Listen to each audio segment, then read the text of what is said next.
नमस्कार, स्वागत है आप सभी का कार्यक्रम सलाह मशवरा। हर बार हम अपने इस कार्यक्रम के जरिए आपको देश प्रदेश की जानी मानी हस्ती से रूबरू कराते हैं और करते हैं उनसे सलाह मशवरा किसी न किसी नए विषय पर।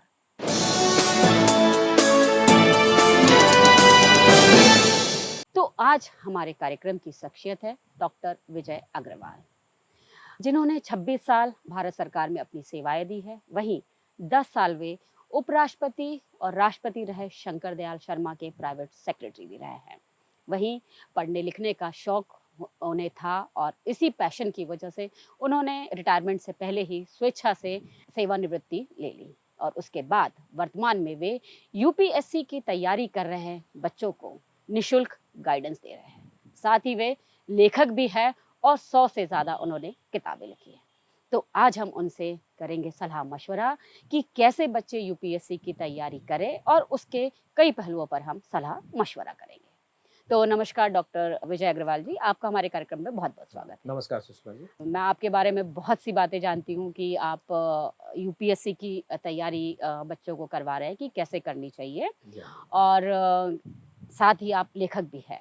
तो इसके बारे में तो आपसे बहुत सी बातें करूंगी ही मैं, लेकिन उसके पहले आपके जो गोल्डन डेज रहे हैं जब आप शंकर दयाल शर्मा जी के प्राइवेट सेक्रेटरी रहे, तो उस समय को जो आप आज भी मिस करते होंगे या आज भी आपको वो याद आता होगा कि वो समय कैसा रहा, उस बारे में आप हम जानना चाहेंगे। डेफिनेटली सुषमा जी, क्या था कि वैसे तो मैं पूरे लाइफ को एक तरह से गोल्डन डेज जैसा ही मान करके चलता हूँ, लेकिन वो डेफिनेटली मोस्ट गोल्डन डेज थे, सर्वोत्तम दिन मैं उन्हें कह सकता हूँ। उसके कुछ कारण होते हैं। देखिए, जो राष्ट्रपति भवन है और उसका जो कैंपस है वो अपने आप में बहुत खूबसूरत है। आपको दिल्ली में रहते हुए भी ऐसा नहीं लगेगा कि आप दिल्ली में रह रहे हैं, आपको लगता है जैसे कि आप किसी फॉरेस्ट में रह रहे हैं। और दिल्ली जैसे शहर में अगर आप वहाँ रह रहे हो, दिल्ली जैसे शहर में किसी एक ब्यूरोक्रेट्स को, और वो भी मेरे स्तर के ब्यूरोक्रेट्स को, क्योंकि उस समय मेरा लेवल कोई बहुत हाई नहीं था। गवर्नमेंट ऑफ इंडिया में जो डिप्टी सेक्रेटरी का लेवल होता है लगभग वही लेवल था।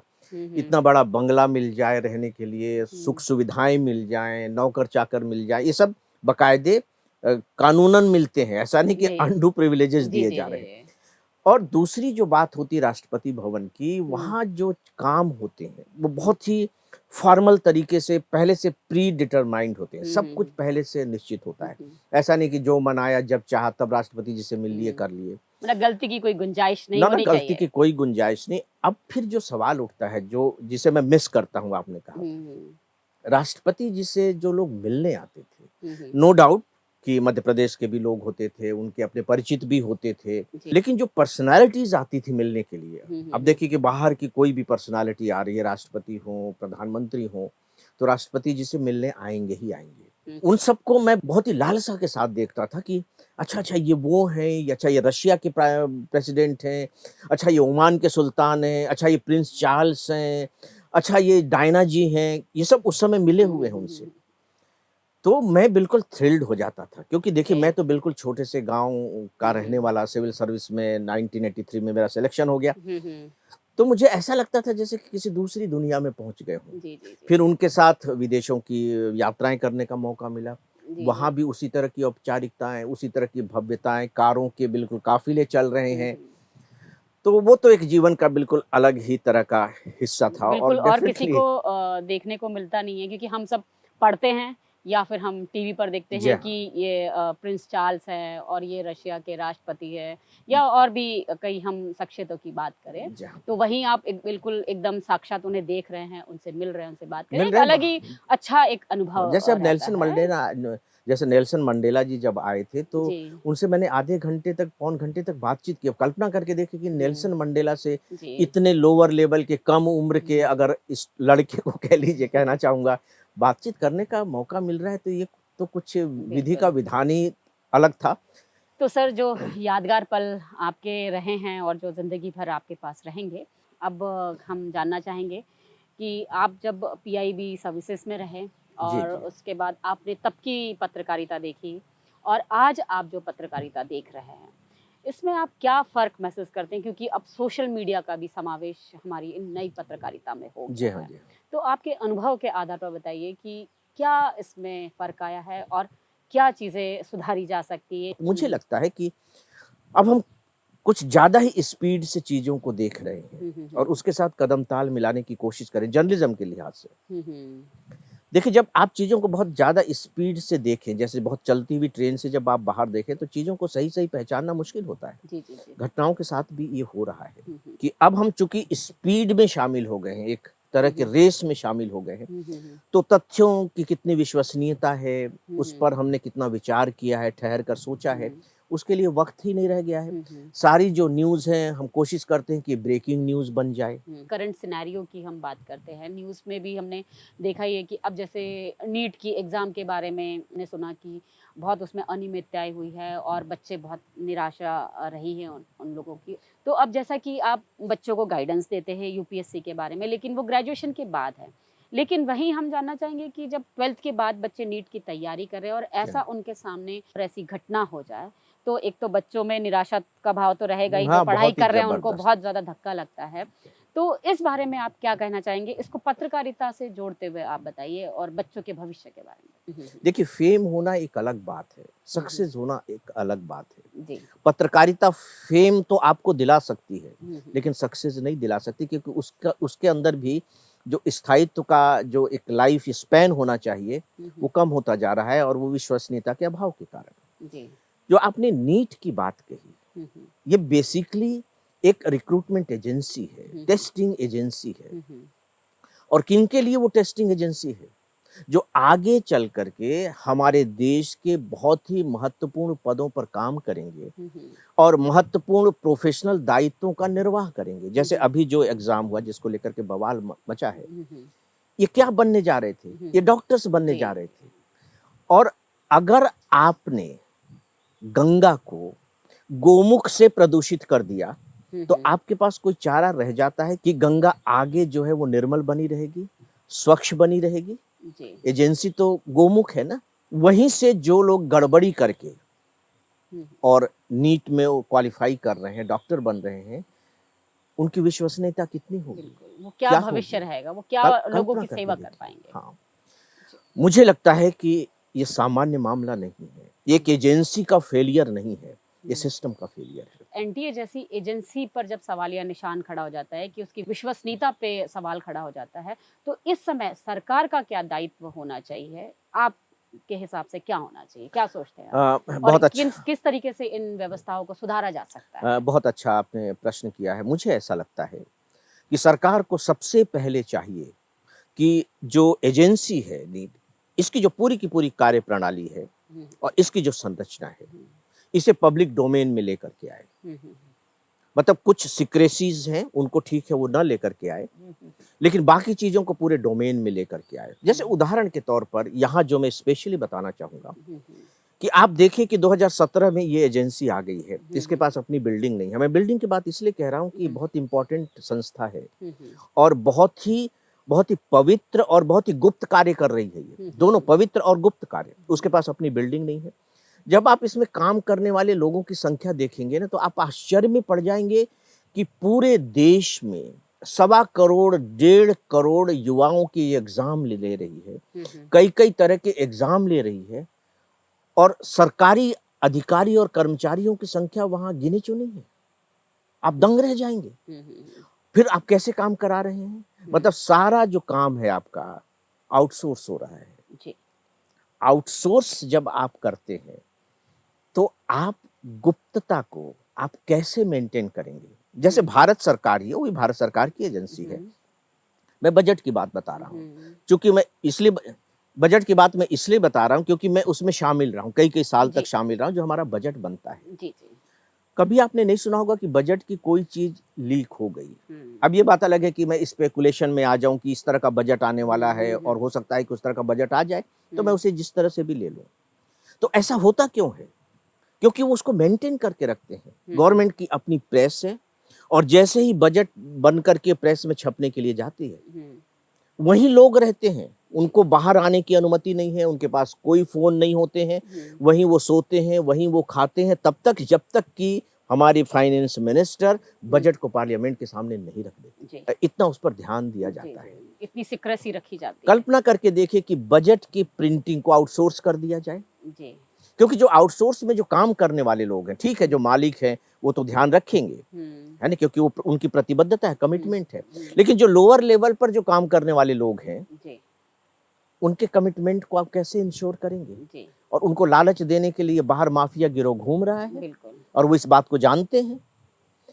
मुझे लगता है कि इस पर एजेंसी को बहुत गंभीरता से विचार करना चाहिए कि जो भी हमारे काम हैं, जो इस तरह के हैं, उस पर हमारा अपना ही कमांड होगा, और यहाँ सरकार को किसी भी तरह के फाइनेंशियल कमी को बहाना नहीं बनाना चाहिए कि हम कम से कम खर्च में कराना चाहते हैं। आप स्टूडेंट से फीस ले रहे हैं, बिल्कुल बढ़ा दीजिए थोड़ा सा। अगर हम आप सोच करके देखिए कि सोर्स को गंदा कर देंगे, तो फिर आगे कैसे चीजें ठीक रहेंगी? कैसे ठीक हो सकती है? तो सर, यहाँ हम एक छोटा सा ब्रेक लेते हैं, और ब्रेक के बाद अब हम आपसे जानेंगे कि सिविल सर्विसेज की तैयारी के लिए आपने किस ऐप को तैयार किया है और कैसे उसका लाभ लोग ले रहे हैं।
तो सर, ब्रेक के बाद आपका फिर से स्वागत है, और अब मैं जानना चाहूँगी कि यूपीएससी की तैयारी जो बच्चे को आप करवा रहे हैं, उसमें करंट अफेयर्स की बात तो आती ही है, लेकिन जैसे हम कहेंगे कि जो सब्जेक्ट्स है, ज्योग्राफी हो गया, हिस्ट्री हो गया, साइकोलॉजी हो गया, या और दूसरे जो सब्जेक्ट्स है, ये सब्जेक्ट्स तो किताबों में जो चले आ रहे हैं उसी पर तैयारी करनी होती है। जी। लेकिन जो सबसे ज्यादा तैयारी जिस पर करनी होती है उसको कहा जाता है करंट अफेयर्स। तो आपके अकॉर्डिंग हम किसे करंट अफेयर्स माने और किस पर तैयारी करनी चाहिए, क्योंकि वो बदलते रहता है?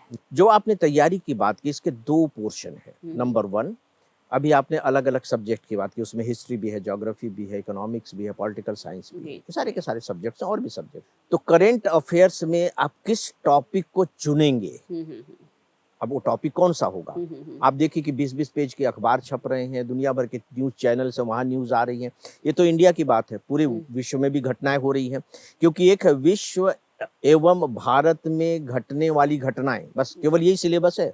तो आप किन घटनाओं को लेंगे? तो पहली बात, स्टूडेंट को ये गांठ बांध लेनी चाहिए कि जो उनका सिलेबस है, उस सिलेबस से रिलेटेड जो टॉपिक्स हैं, यानी जो घटनाएं घटित हो रही हैं, उन्हें चूज करना है। नंबर 1। नंबर 2, टाइमिंग्स की बात है कि आप करंट अफेयर्स में कितने समय तक को लेकर के चलेंगे। कब वो करंट अफेयर्स ओल्ड अफेयर्स हो गए? क्योंकि कई मुद्दे हैं, ज्वलंत मुद्दे किसानों के, हम अगर अनशन की बात करें, किसान आंदोलन हो गया हो, या सीएए के बारे में हमने पढ़ा है, या हम 370 के एक्ट के बारे में अगर हम बात करें, ऐसे कई है जो धीरे धीरे पुराने होते जा रहे हैं। तो किन पुराने मुद्दों को भी ध्यान में रखना चाहिए? इसमें भी दो चीजें हैं सुषमा जी। एक तो क्या है कि कुछ पुराने मुद्दे ऐसे होते हैं जो कभी पुराने नहीं होते, जैसे आपने अनुच्छेद 370 की बात कही, तो वो एक हिस्सा बन चुका है हमारे पॉलिटिकल सिस्टम का। तो वो तो ये मान करके चलिए कि वो सिलेबस का पार्ट हो गया, क्योंकि सिलेबस भी बहुत इस तरह से डिफाइन नहीं होता, जैसे कि हम ग्रेजुएशन में पढ़ते हैं कि ये टॉपिक है, वहाँ उस तरह से वो भी डिफाइन नहीं है ना, बहुत ही एब्स्ट्रैक्ट सिलेबस होता है। वो तो हमारे परमानेंट सिलेबस का पार्ट हो गया। जो करंट अफेयर्स है वो बेसिकली प्री एग्जाम होता है और मेंस एग्जाम होते हैं। प्री में जनरली ये देखा गया है कि जो आपकी डेट ऑफ एग्जामिनेशन है, मंथ ऑफ एग्जामिनेशन है, उससे पिछले 1.5 साल के करंट अफेयर्स उसमें वो कवर करते हैं, पिछले 1.5 साल के। और जो मेंस है, मेंस में इसमें वो 1 साल और एड ऑन कर देते हैं। लगभग 2-2.5 साल की जो घटनाएं होती हैं वो मेंस में हम्म, कवर करते हैं। तीसरा रहता है इंटरव्यू। इंटरव्यू में सबसे ज़्यादा क्वेश्चंस करंट अफेयर्स पर ही होते हैं, जो उस समय घटनाएँ घट रही हैं। तो इंटरव्यू में ज़्यादातर जो बहुत एकदम ताज़ा तरीन होते हैं, 1 सप्ताह, 10 दिन, 15 दिन जो उस समय घटनाएँ घटी हों, उनको बेस बना करके वो पूछते हैं। इसीलिए करंट अफेयर्स के बारे में स्टूडेंट को बहुत ज़्यादा भ्रमित नहीं होना चाहिए। मैंने 2 बातें बताई, एक सिलेबस पर बेस्ड टॉपिक्स लेना चाहिए और दूसरा ये जो टाइमिंग्स हैं, वो मैक्सिमम आप 2 ढाई साल लेकर के चल लें, तो उसमें सारी चीजें घटनाएँ कवर आ हो जाती जाती हैं। है। लेकिन हम कहते हैं कि पुराने पेपर्स, तो कितने साल पुराने पेपर्स को भी ध्यान में रखना चाहिए? क्या वो रिपीट होते हैं क्वेश्चंस? क्या इन बातों को भी बच्चों को ध्यान में रखना चाहिए? मुझे लगता है कि 3 साल के सफिशिएंट होते हैं। जी। 3 साल के पेपर्स आपको बताते हैं कि आपको किन-किन टॉपिक्स को ज़्यादा ध्यान से पढ़ना है और केवल यही नहीं कि किन टॉपिक्स को पढ़ना है, बल्कि यह भी कि उन टॉपिक्स को किस एंगल से पढ़ना है। यानी कि उस टॉपिक से किस तरीके के प्रश्न पूछे गए हैं, वो 3 साल के क्वेश्चन पेपर से पता लग जाते हैं। और जो दूसरी जो इम्पोर्टेंट बात है, इस पूरे के पूरे सिलेबस और आपके प्रीवियस ईयर्स के क्वेश्चन पेपर को लेकर के, तो वहाँ से आपको कुछ छोड़ने के लिए तरीके मिल जाते हैं कि नहीं, जी। इस टॉपिक से तो क्वेश्चन आ ही नहीं रहे हैं, तो तो हम इसे छोड़ सकते हैं। या जनरली हम ये देख रहे हैं कि इस टॉपिक से बिल्कुल स्ट्रेट क्वेश्चन पूछ लिए जाते हैं, आप उसे छोड़ सकते हैं। तो इस तरीके से जो हमारे प्रीवियस ईयर्स के क्वेश्चन पेपर है, बहुत ही अच्छा गाइडलाइन हमें प्रोवाइड करते हैं प्रिपरेशन के लिए। तो एक पैटर्न की भी बात आती जी है हाँ, जी। कि 3 साल पहले एक अलग पैटर्न चला आता था कि ऐसे-ऐसे क्वेश्चंस किए जाते हैं। फिर पैटर्न बदलता है। तो क्या जब पैटर्न चेंज होता है कि इसके बारे में भी अनाउंसमेंट होता है कि बच्चों को पता रहे कि पहले ये पैटर्न था, अब इस पैटर्न के अकॉर्डिंग क्वेश्चंस पूछे जाएँगे? डेफिनिटली अगर यूपीएससी पैटर्न बदल रही है, हुँ, तो उसका अनाउंसमेंट पहले से वो करती है कि हम जी। पैटर्न बदलने जा रहे हैं। जैसे प्री एग्जामिनेशन का पैटर्न 2011 में बदला गया जी। और बाकायदे उसकी घोषणा यूपीएससी ने पहले की थी। हुँ, फिर मेंस का पैटर्न 2013 में बदला गया, हुँ, उसके बारे में भी पहले से बताया गया। जी। सिलेबस चेंज करेंगे तो बताएँगे, पैटर्न हुँ, चेंज करेंगे तो बताएँगे और वही पैटर्न अभी तक वो कंटिन्यू कर रहा है। जी, जी, हाँ, जी। पैटर्न बदलने पर वो बताते हैं, लेकिन एक बात मैं यहाँ ज़रूर बताना चाहूँगा कि जो क्वेश्चन पूछने के उनके जो तरीके होते हैं, वो डिफरेंट होते हैं। जी। टॉपिक वही रहेंगे, हुँ, जैसे हुँ, मान लीजिए जुडिशरी पर, तो हुँ, पता लगा कि जुडिशरी पर पिछले तीनों साल क्वेश्चन पूछे गए, हुँ, लेकिन क्वेश्चन रिपीट नहीं होंगे। जी। टॉपिक वही होंगे, हुँ, लेकिन पूछने का उनका तरीका बदल जाएगा, जी, जी। क्योंकि इन सब में करंट अफेयर्स का बहुत बड़ा रोल हो जाता है। बिल्कुल, तो करंट को लेकर के वो क्वेश्चन तैयार वो कर लें। चेंज कर दिया जाता है। जी ठीक। हाँ। और वहीं हम बात करें कि बच्चे एग्ज़ाम के लिए, उसकी प्रिपरेशन के लिए दिल्ली ज़्यादातर जाते हैं। जी तो हाँ। वहाँ पर बहुत अलग-अलग इंस्टीट्यूट्स हैं और वहाँ बहुत ज़्यादा बच्चे, जैसे एक इंस्टीट्यूट की बात करें कि बहुत फ़ेमस इंस्टीट्यूट है, तो 600 बच्चे हैं, 500 बच्चे हैं, ऐसे बच्चे वहाँ पर पढ़ रहे हैं। तो कितना उनको फ़ायदा मिलता होगा? क्योंकि बोर्ड एक है, हो सकता है एलईडीज़ आजू-बाजू लगा दिए जाए, लेकिन क्या उनको वहाँ पढ़ना ज़्यादा अच्छा रहता है या ऑनलाइन में बच्चों को ज़्यादा फ़ायदा रहेगा? आप क्या समझते हैं? क्योंकि आप बच्चों को जी गाइडेंस हाँ, तो जी दे हाँ। ही रहे हैं। कोचिंग इंस्टीट्यूट अपने आप में केवल आपको एक प्लेटफ़ॉर्म प्रोवाइड कर देता है। अब आपके ऊपर है, जैसे आपको वहाँ का अच्छा ग्रुप मिल सकता है, लेक्चर आप सुन रहे हैं। हुँ, हुँ। पर्सनली तो वो कोई गाइडेंस नहीं देते। जी, जो कोचिंग का एक बहुत बड़ा आधार होना चाहिए, वो वहाँ ख़त्म हो जाता है। जी।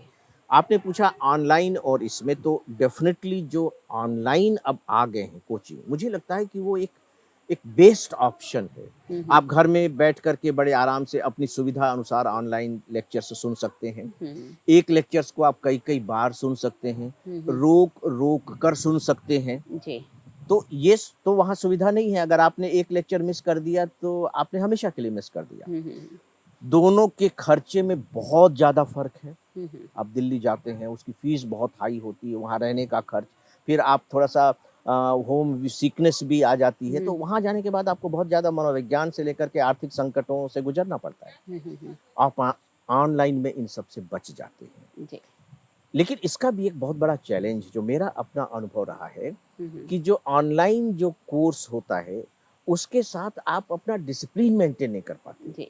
मैंने ये देखा है स्टूडेंट को, हुँ, हुँ, ठीक हुँ। है, कभी भी सुन लेंगे, हुँ, अरे हुँ। आज नहीं तो कल सुन लेंगे। हुँ, हुँ। क्लास में तो ऐसा है नहीं। आप अगर ऑनलाइन में डिसिप्लिन मेंटेन कर लेते हैं हुँ, कि हुँ। नहीं, मुझे रोज इतने घंटे इस टाइम पर लेक्चर सुनने ही हैं, हुँ, हुँ, हुँ। तो मुझे लगता है कि इससे अच्छा विकल्प या इससे अच्छी कोचिंग का जो प्लेटफॉर्म है वो दूसरा नहीं हो सकता। बिल्कुल। और सर अब मैं जानना चाहूंगी कि आपका जो ऐप आपने डेवलप किया है उस जी हाँ। ऐप के बारे में बताइए कि उस ऐप का फायदा बच्चे कैसे लें और किस तरीके से उसमें वो तैयारी करें और किस तरीके से लेक्चर सुने, इस बारे में आप बताइए। सुषमा जी, हम लोगों ने एक ऐप तैयार किया, AFEIAS, ये जी उस ऐप का नाम है। इस ऐप के 2 पार्ट हैं। एक पार्ट है बिल्कुल फ्री कंटेंट का, जी जो इसका बहुत इम्पोर्टेंट पार्ट है और जो मुझे याद आ रहा है कि शायद 2014 से ये चल रहा है। जी जी जी। वो बिल्कुल फ्री कंटेंट देते हैं। हम्म। उसमें मंडे टू फ्राइडे मैं करंट अफेयर्स पर प्रिपरेशन कराता हूँ। 12-13 मिनट का मेरा लेक्चर होता है, बिल्कुल करंट जो इवेंट्स होते हैं एग्जामिनेशन के पॉइंट ऑफ व्यू से, उसकी एनालिसिस, और जो तरीका है वो बिल्कुल डिफरेंट है। ये नहीं कि आपको केवल जानकारी दे दी मैंने, जो सिविल सर्विस की जो रिक्वायरमेंट है उस पैटर्न पर वो करंट अफेयर्स के मेरे लेक्चर्स होते हैं। जी इसके अतिरिक्त फ्री कंटेंट हम बहुत प्रोवाइड करते हैं। जैसे 11 अखबारों के आप कल्पना करके देखिए, और ये मैं काम खुद करता हूँ, जी जी जी। अखबार पढ़ता हूँ, उसमें से उनके पढ़ने के लायक जो एडिटोरियल कमेंट होते हैं या जो एडिटोरियल आर्टिकल्स होते हैं, उनकी क्लिपिंग्स हम लोग प्रोवाइड करते हैं, जो बहुत बड़ी चीज है। जी जी। उनको इतने अखबार पढ़ने की जरूरत नहीं, इसलिए मैं स्टूडेंट को सलाह देता हूँ कि आप केवल एक नेशनल न्यूज़पेपर पढ़ें बस, और बाकी आप ये जो हमारा ऐप है यहाँ में जो आपको प्रोवाइड किया गया है, उस ऐप में आपको जो प्रोवाइड किए गए उन पर आप नजर मार लीजिए, आपका करंट अफेयर्स तैयार हो जाएगा। जी जी। हाँ, इसके अतिरिक्त भी हम लोग जैसे एक एडिटोरियल कमेंट हम लोग या एडिटोरियल आर्टिकल इंग्लिश न्यूज़पेपर का लेते हैं, क्योंकि बहुत से टॉपिक्स ऐसे होते हैं कि इंग्लिश न्यूज़पेपर वाले कवर कर लेते हैं, हिंदी वाले नहीं करते। उसका हम हिंदी अनुवाद प्रोवाइड करते हैं स्टूडेंट जी। के लिए, और वो हिंदी ट्रांसलेशन नहीं होता कि जो का त्यों ट्रांसलेट कर दिया, नहीं, स्टूडेंट के लिए उसमें क्या इम्पोर्टेंट है उनको अपनी हिंदी लैंग्वेज में देते हैं। जी। और इसके अतिरिक्त भी जैसे कुरुक्षेत्र और योजना पत्रिका कहा जाता है कि स्टूडेंट्स को पढ़नी चाहिए, तो सप्ताह में एक आर्टिकल कुरुक्षेत्र का और एक आर्टिकल योजना का, हिंदी और इंग्लिश दोनों का, जी जी। और महीने में 4-4 आर्टिकल हम वो पढ़ने के लिए देते हैं। हालांकि उसमें आर्टिकल 12-13 छपते हैं, लेकिन उसमें फिर मैं छांटता हूँ कि स्टूडेंट के लिए क्या जरूरी है, जी ताकि उनका बोझ कम हो, क्योंकि बहुत ज्यादा कंटेंट का बोझ अपने सिर पर ढो करके आप लंबी यात्रा नहीं कर सकेंगे, जी। और ये एक लंबी यात्रा है। तो इस तरीके से हमारा ऐप आपको ये फ्री कंटेंट प्रोवाइड करता है। बकायदे मैं एक वीकली क्वेश्चन देता हूँ जो मेन एग्जामिनेशन के पैटर्न पर होता है कि जी। आप इसका आंसर लिखने की कोशिश करें। हम्म। हमारा जो दूसरा पार्ट है वो ऑनलाइन कोर्स का है, वो बकायदे पेड कोर्स है, कंप्लीट कोर्स की फीस है जो बहुत कम है। जी। और साथ ही साथ अगर आप किसी पर्टिकुलर सब्जेक्ट की तैयारी करना चाहिए, जैसे आपको पॉलिटिकल साइंस के चाहिए, आपको इकोनॉमिक्स चाहिए, तो वो कोर्स भी आप ले सकते हैं जी। बहुत ही कम कीमत पर।